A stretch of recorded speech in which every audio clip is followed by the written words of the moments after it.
अस्सलाम वालेकुम दोस्तों, कीअं आहियो? मैं त बिल्कुलु ठीकु ठाक हूंदो। जी हाँ दोस्तों, अॼु असां आयासीं रईस कमाल ख़ान मरी जे स्टाफ ते। ऐं सच पुछो त वॾो मज़ो ईंदो आहे जॾहिं हिते प्यारा माण्हू मिलंदा आहिनि ऐं मोहबती माण्हू मिलंदा आहिनि। सो अॼु असांजे हिन जेका प्रोग्राम में असां सां गॾु इंतिहाई प्यारा दोस्त आहिनि।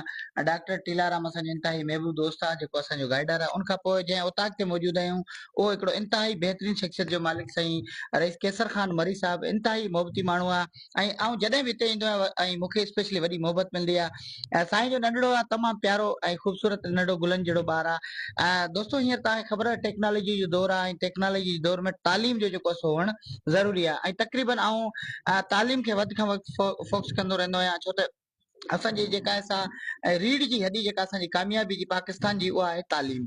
जेकॾहिं तालीम न आहे त उहो माण्हू अधूरो आहे। सो असां ग़रीब आहियूं, जेतिरो थी सघे पंहिंजे ॿारनि खे पढ़ायूं पिया, कोशिशि असांजी जारी आहे। पर हीउ असांजो नंढड़ो आहे अज़हर हुसैन साहिबु। अचो त हिन खां ॿुधूं त छा थो ॿुधाए। अस्सलाम वालेकुम बाबा। वालेकुम सलाम। खुश आहीं? तबियत ठीकु आहे? जी हाँ। ॿियो ॿुधाए कहिड़ा हाल आहिनि? प्यारे बा? जी हाँ। छा ॿुधाईंदे रही सघे? टेक्नोलॉजी के बारे में। जी बिस्मिल्लाह। Technology has made it easily we communicate, study and work with the help of technology. But we wisely much of phone the internet can harm us. Technology is a good when used for learning and helping others. हाँ तो दोस्तों, ही असांजो इंतिहाई प्यारो साथी आहे जंहिं topic जी ॻाल्हि कई उहा आहे टेक्नोलॉजी। ऐं दुनिया में जेका बि कामयाबी जी जेका ॻाल्हि आहे उहा टेक्नोलॉजी खे शुरू थिए रही। जीअं मिसाल तव्हांखे नंढड़ो ॾियां, ही साम्हूं जेकॾहिं मेंहं जो आवरो जेको साम्हूं पियो इहो टेक्नोलॉजी पैदाइश आहे। तो ही आहे उहो तमामु बहितरीन नंढड़ो असांजो जंहिं टेक्नोलॉजी ते रोशनी विधी।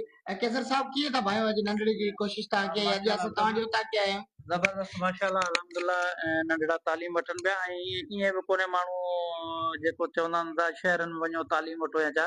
हीउ नंढड़ो मुंहिंजो बेसिकली हिते प्राइमरी स्कूल आहे पंहिंजो चाचे नाले सां ग़ुलाम ख़ान मरी, उन में तालीम वठंदो आहे माशाल्लाह। हींअर 5 में आहे ऐं तव्हांजे साम्हूं आहे। जे अगरि पढ़ण वारो हुजे ॿार महिनत करे त उहो ॻोठ में बि पढ़ी सघे थो ऐं ॻोठनि मां पढ़ी करे पोइ बि जेको सो सुठी पोस्टुनि ते विया आहिनि पंहिंजा छोकिरा जेके आहिनि, वो चाहे मुस्लमान हुजनि चाहे हिंदू कमेटी सां हुजनि, हींअर माशाल्लाह ज़बरदस्त पोस्टुनि ते विया आहिनि। सो तालीम ज़रूरी आहे। तालीम बुनियाद हक़ आहे इंसान जो।